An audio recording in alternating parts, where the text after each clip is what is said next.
जिलाधिकारी ने कहा कि राजस्व कार्यों को ससमय नियमानुकूल तरीके से कराए निष्पादित, किसी के प्रभाव में आकर किसी भी प्रकार की गड़बड़ी नहीं करे, अन्यथा सख्त कार्रवाई की जाएगी। जिले के सभी राजस्व कार्यालयों के जिला स्तरीय पदाधिकारी द्वारा जांच कराई जाएगी और औचक निरीक्षण भी कराया जाएगा।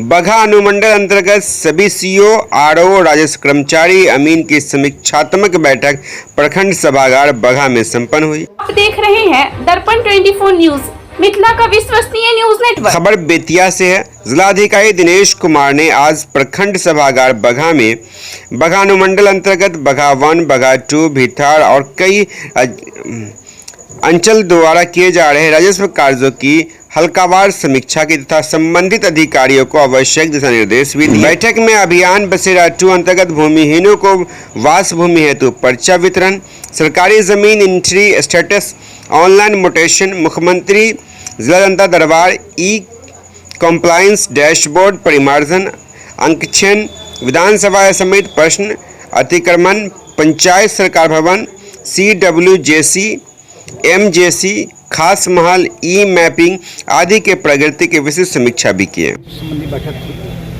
हम लोग जिला स्तरीय बैठक करते रहते हैं राजस्व में। बगहा अनुमंडल के 7 अंचल का बैठक यहाँ पर हुई।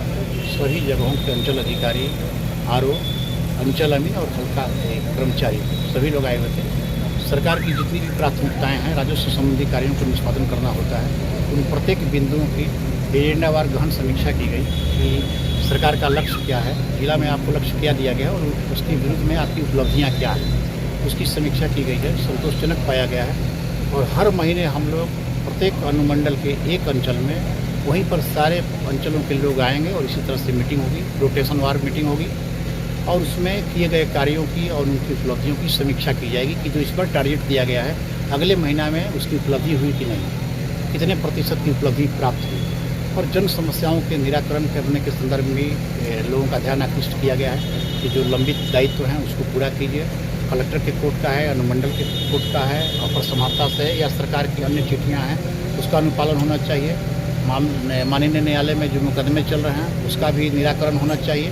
और कितना आपका माफी लंबित है, सेटलमेंट के पर्चे कितने निर्गत करने हैं, भूमिहीन गरीबों को आवास मिल रहा है नहीं मिल रहा है, इसके पीछे कारण है कि उनके पास पर्याप्त मात्रा में ज़मीन की उपलब्धता नहीं है। इस दिशा में इस अनुमंडल के द्वारा बहुत बढ़िया प्रयास किया गया है। हम लोग कुछ ही दिनों में पर्चा वितरण का भी कार्य करेंगे जो भी लाभार्थियों के बीच में जो बिल्कुल भूमिहीन है। और वैसे लोगों को हम लोग बसेरा के तहत चयन भी कराए हैं, सर्वे भी कराए हैं विभिन्न अंचलों में कि जो बिल्कुल भूमिहीन हैं, लाचार हैं, उनको ज़मीन उपलब्ध कराए जाएंगे। इसका भी हम लोग सर्वे कराए हैं। और इसके साथ ही साथ तमाम अधिकारियों को, कर्मियों को ये निर्देश दिया गया है कि आप अपने कार्यों को सही ढंग से संपादित कीजिए, क्रियान्वित कीजिए, आम लोगों की बात को सुनिए, आम जनता की समस्याओं को सुनिए और जनप्रतिनिधियों की भी बात को सुनिए, उन्हें भी मान सम्मान के साथ उनकी बातों को सुनिए और जो संभव है, जो होने लायक होगा, नियमानुसार कार्य करना है। किसी के प्रभाव में आकर, किसी के दबाव में आकर कोई गलत कार्य नहीं करना है। थैंक यू फॉर वॉचिंग दर्पण 24 न्यूज। खबर को सबसे पहले पाने के लिए YouTube पर देख रहे हैं तो सब्सक्राइब करें, Facebook पर देख रहे हैं तो फॉलो करें। कमेंट्स में अपनी राय या अपने आस पड़ोस में समस्या हमें बताएं। हमें सपोर्ट करने के लिए लाइक और शेयर अवश्य करें। धन्यवाद। थैंक यू फॉर वॉचिंग दर्पण 24 न्यूज। खबर को सबसे पहले पाने के लिए YouTube पर देख रहे हैं तो सब्सक्राइब करें, Facebook पर देख रहे हैं तो फॉलो करें। कमेंट्स में अपनी राय या अपने आस पड़ोस में समस्या हमें बताएं। हमें सपोर्ट करने के लिए लाइक और शेयर अवश्य करें। धन्यवाद।